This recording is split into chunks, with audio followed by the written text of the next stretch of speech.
Hello everyone, hope you're doing well. Today we're back on the dev server looking at a new vehicle which is coming to Germany in the next major update. This is the Karl Marx, and the Karl Marx is actually coming in as a squadron vehicle. So this vehicle, if you have all of the other squadron vehicles got, you'll be able to put your research into something. It's going to be a rank 4 vehicle. Right now it's a battle rating 4.3, but I don't think that's going to stay at 4.3 in the game. I think it'll probably go down, but we'll see when it comes to it.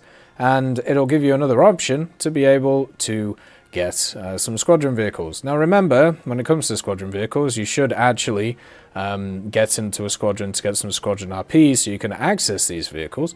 It's a really interesting thing they do in War Thunder, and it just means that you can bolster your lineups quite a lot, no matter what you are looking at. Now, the Karl Marx is actually a PR50, and we already have some PR50s in the game.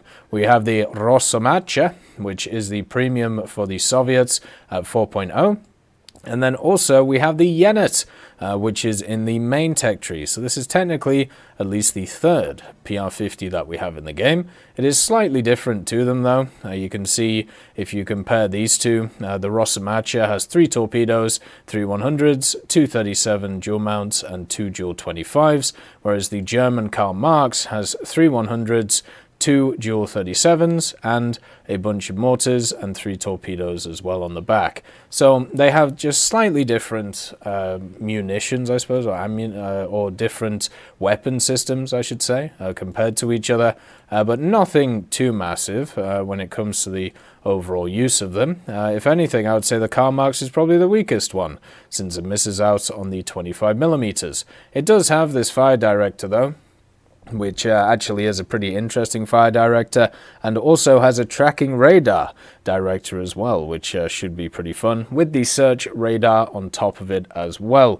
Also has the radio station and bridge in the center, and you can see the wonderful ammo elevators which have been created for this machine. And you don't just have ammo elevators for the 100mm guns, which, as I said, there are 3 of them on the machine, 1 on the back, 2 on the front. You also have ammo elevators for the rockets, which are right here, or the mortars I should call them, for the RBU 2500s. You have this RBU set up on this side and also on this side, and a massive ammo rack for the ammunition below it. So got to watch out for that stuff. There's also the fire control room down here, which seems kind of rude to have it here, especially under or in the bottom of the ship, but hey ho, it is kind of how it is. So it also is powered by these 2 singular engines in the center, plus the massive transmissions in the back, and there's actually a little engine here I didn't see before.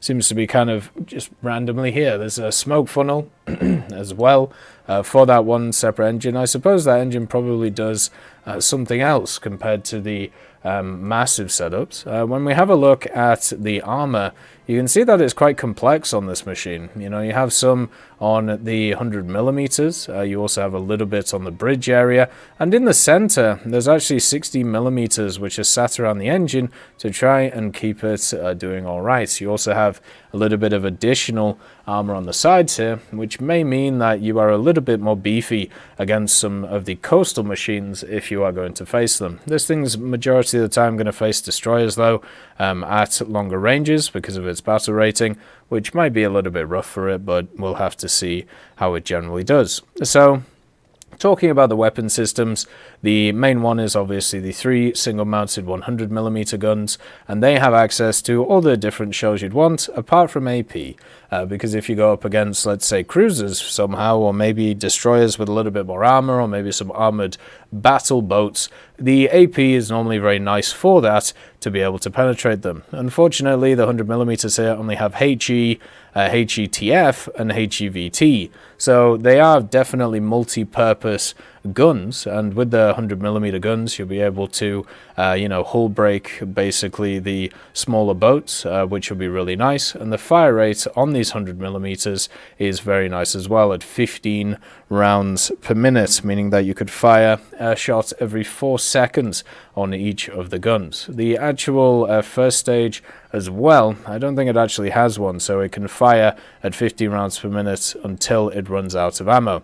For the 37mm, torpedoes, you have universal, and then also HE and AP. So it depends what you are a little bit more worried about. Do you want a bit more penetration, or do you want a bit more damage, in favor of the less penetration? And it also gets the rocket launchers, and of course the torpedoes, and also the depth charges as well. So this thing can bring along torpedoes, depth charges, and rockets, all singular, but you cannot bring along the rockets with the depth charges. So you have to pick which one to go for. If you're going to pick up one, obviously pick the one with the rockets, because the depth charges are completely useless when it comes to this setup. So don't bother with that. And it actually looks like, no, with this setup you can actually also bring the rockets, so never mind. Or I should call them mortars. They're not, or they're whatever. There are rockets and mortars on this thing. There's just all different types of weaponry, because for some reason during this time period, when it came to the Soviets, after they gave this thing to the GDR and they made a ton of different frigates all over the place, they added just all of the different weird and wonderful weapon systems on them to try and make them more useful and to try and deal with any different situation. Didn't work very well in a lot of cases, but some of them did fantastic. The 533mm torpedoes, they have a travel distance of 10 kilometers as well, so you'll be able to bridge or you'll be able to seal off some passages with them, but with only having 3 of them, it's not going to be too useful. So basically, if we have a look at the ship and we have a look at how the meta works when it comes to War Thunder Naval at this BR, these things are completely useless. The bomb mortars are completely useless. The torpedoes are, they're most of the time going to be useless, and so you are left with 3 100mm and 2 dual mounts of 37s. That's what really matters when it comes to the Karl Marx, and also having the machines around it to be able to be a little bit more useful, where you have the Kern and also the PR-206. You can run this with the M802 as well, which is still a monster of the sea. You have the Lubeck you can run with it as well, and also some of the destroyers. So if you need a bit of a bully which can go into the central area and not get torpedoed, if you're paying attention, then this is definitely the one to be able to go for. The fact that it has all of these weapon systems which aren't very useful on it isn't a huge deal, and I'll kind of tell you why. So it basically means, even though like you have these, you can see here, the actual like depth charge launchers, the actual depth charges themselves are completely useless in the game. Like the actual use of them is very, very tiny. But what it does mean is you are able to, you know, get your actual useful modifications a little bit better. I'm completely fine with Gaijin like filling different modification tabs with a ton of ridiculously bad modifications, because it just means the ones that I actually care about will be cheaper in the long run for me to be able to get. So, you know, that's something to think about.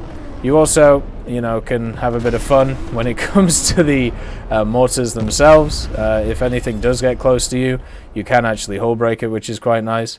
And the rockets are at least interesting with their general use, if they actually want to work, which is not always. Sometimes they do feel a little bit annoyed at you. But you can see here, if you want to shoot things like over there, with the rockets you can do. So anything that gets close to you has to deal with the 37s. It also has to deal with the bomb mortar, and also it'll have to deal with HE or HEVT when it comes to your main guns. So if stuff gets close proximity to you, then, you know, it will die. It's pretty much as simple as that. But because of the fact that this thing's for free, you're going to be using this thing at much higher distances than what those are going to be useful for. So this thing can definitely bully stuff that's close to it. I just don't feel like that scenario is going to happen enough for this thing to be as worth as other vehicles in the general vicinity. I hope you all have a wonderful day, and I'll see you next time. I'd just like to thank Merciless Reaper, Jerry Provolt, Mega Dino King, Professor X1718, Orange Tail, Sakoshi Tiger, Teddy, John Ryman, Universe, Eugen's Terry, Ambrosius McClellan, Daniel Stanton, Martinez, Moxie, B. Young, and Derek R., Bareen, Lafouche, and Samuel Slick for supporting the channel.